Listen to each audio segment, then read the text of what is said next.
హైదరాబాద్లో జరిగిన మిలియన్ మార్చ్ను మళ్ళీ గుర్తు చేస్తూ సమస్యలపై మరో మిలియన్ మార్చ్ను ఏర్పాటు చేస్తామని చెప్తున్నారు. దాంతోపాటు జాయింట్ యాక్షన్ కమిటీ మంచిర్యాల జిల్లాకు సంబంధించిన ఉద్యమాభివందనాలండి. 1200 అమరుల త్యాగాల సాక్షిగా సాధించిన తెలంగాణకు మొట్టమొదటి పెద్ద గట్టు అన్నది అది మిలియన్ మార్చ్. యావత్ తెలంగాణ ప్రజలను సబ్బండ వర్గాలను కదిలించింది. అంటార్పులు కావచ్చు, రాస్తారోకులు కావచ్చు, అగ్రనగ్న ప్రదర్శన కావచ్చు, ప్రతి ఎమ్మెల్యే దగ్గరికి పోయి అరే తెలంగాణ గురించి అసెంబ్లీలో మాట్లాడురా అంటే ఎవరు కూడా మాట్లాడకుంటే 1200 త్యాగాలు చేశారు. ఆ త్యాగాల్లో ఇంకా ముందు త్యాగాలు కావద్దు అని అందరినీ మిలియన్ మార్చ్ అని ట్యాంక్ బండి మీదకి తీసుకెళ్లి మన ఆకాంక్షను తెలియజేశాం.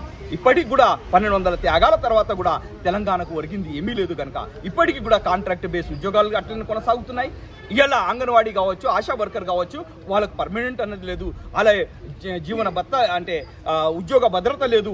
మరి ఉద్యోగాల గురించి మరి ఏదైతే మనం అనుకున్నామో తెలంగాణ వస్తే మా నీళ్లు, మా ఉద్యోగాలు, మాకు వనరులు ఉంటాయంటే ఇలా వనరుల దోపిడీ కొనసాగుతుంది. ఇలా రాజస్థాన్, గుజరాత్ వాళ్ళు ఇలా గ్రానైట్ క్వారీ మాఫియాలుగా తయారైపోయారు. ఈ తెలంగాణను సర్వనాశనం చేసింది గ్రానైట్ మాఫియా, ఉస్కే మాఫియా మరియు ఈ లిక్కర్ మాఫియాలు. వీటన్నిటికీ స్వస్తి చెప్పేదానికి, ప్రజాస్వామిక తెలంగాణ తీసుకొచ్చేదానికి ఈ మిలియన్ మార్చ్ అన్నది కొనసాగుతుంది. దీనికి యావత్ తెలంగాణ ప్రజలందరూ ఈ మిలియన్ మార్చ్ను విజయవంతం చేసేదానికి మన ఆకాంక్ష ఏదైతే ఉందో, 1200 మంది త్యాగాలు చేసిరో దాన్ని గుర్తు చేసుకునేదానికి ఈ మిలియన్ మార్చ్. ప్రతి ఉద్యమకారుడు, తెలంగాణ ఉద్యమంలో పాల్గొన్నవారు ప్రతి ఒక్కరు ఈ మిలియన్ మార్చ్ కార్యక్రమాన్ని విజయవంతం చేసేదానికి రావాలని దళిత లిబరేషన్ ఫ్రంట్ మరియు తెలంగాణ ఉద్యమ జేఏసీ పక్షాన పిలుపునిస్తున్నాను.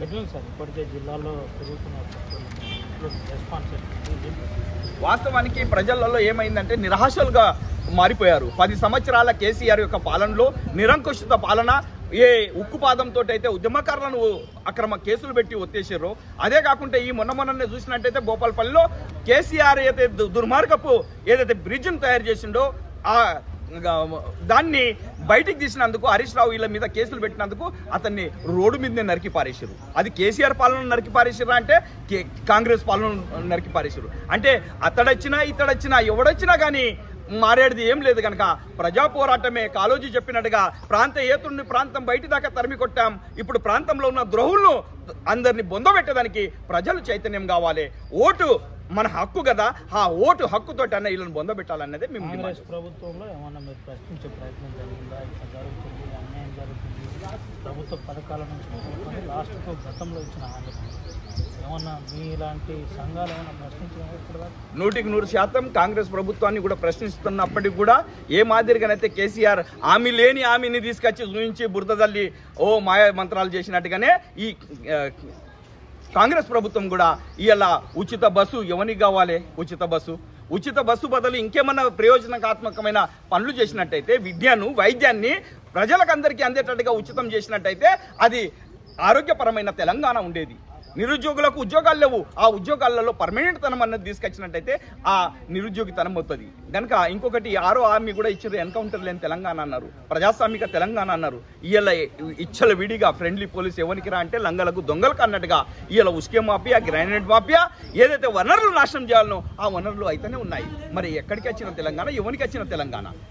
చేతులు మారినట్టుగానే కనబడుతుంది కనుక ప్రజలు ఇప్పటికైనా కానీ చైతన్యవంతులై 1200 త్యాగాలను గుర్తు చేసుకొని మన ఉద్యమాన్ని కొనసాగించాలని మేము కోరుకుంటున్నాం. రేపటి మిలియన్ మార్చ్లో ఎంతమంది హాజరయ్యే అవకాశం ఉంది? ఏ సమస్యల మీద ప్రధాన కార్యక్రమం? 10,000 దాకా మేము అంచనా ఇస్తున్నాం. 10,000 మంది హాజరవుతారు. అది కూడా 6 కోరు జరిగిన తెలంగాణ గురించి ఆకాంక్షించిన ఇలాంటి పెద్దలు లాంటి వాళ్ళు, ఏజ్ అయిపోయిన వాళ్ళు చూసిర్రు, 12 మందిల శవాలను మోసిన వాళ్ళు, అలాంటి 10,000 నికార్సమైన ప్రజలు వస్తారు. ఆ కోరుకునేది ఏంటంటే ఏ ఆకాంక్ష కొరకైతే 1200 త్యాగాలు జరిగినాయో, వరంగల్ డిక్లరేషన్ కావచ్చు, లేకుంటే నల్గొండ డిక్లరేషన్ కావచ్చు, ఏదైతే మారోజు వీరన్న లాంటి వాళ్ళు, లేకుంటే బెల్లి లలిత లాంటి వాళ్ళు ఏ మూమెంట్ అయితే తీసుకున్నారో ఆ కోరికలు పూర్తి కాలేవు కనుకనే దాని గురించే నిరసన మళ్ళీ ఇంకా ఉన్నదిరా అన్నట్టుగా, ఈ ఉద్యమం చావలేదు అన్నట్టుగా నిరూపించడానికే ఈ మిలియన్ మార్చ్.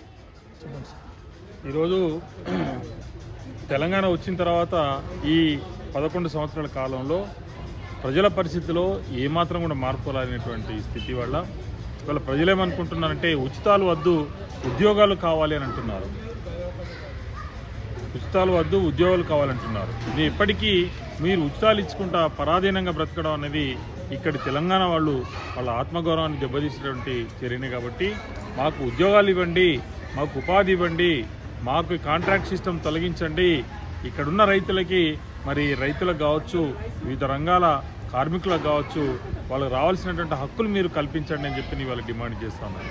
ఇవాళ ఉద్యోగస్తులకి నిజంగా మరి 2014 కంటే ముందున్న పరిస్థితి కంటే చాలా దారుణంగా ఉంది. వాళ్ళ జీతాలు తీసుకోవడంలో కావచ్చు, మరి వాళ్ళ బదిలీలో కావచ్చు, కొత్త పని ఒత్తిడి కావచ్చు, ముఖ్యంగా పని ఒత్తిడి విపరీతమైనటువంటి మరి అసంతృప్తి ఇవాళ ఉద్యోగులు ఉన్నారు. కాబట్టి ఇవాళ మళ్ళీ ఒకసారి ఈ తెలంగాణ ఆకాంక్షల్ని సాధించుకోవడానికి నెరవేర్చుకోవడానికి ఈ మిలియన్ మార్చ్ లాంటి కార్యక్రమంలో పాల్గొనడానికి చాలామంది ఇవాళ ఎదురు చూస్తూ ఉన్నారు. ఎవరైనా పిలిపిస్తే మరీ పోరాటంలోకి మళ్ళీ దూకుదామనే ఒక ఆలోచనలు ఉన్నారు. కాబట్టి మిలియన్ మార్చ్లో అందరూ పాల్గొంటారని చెప్పని పిలుపునిస్తున్నారు.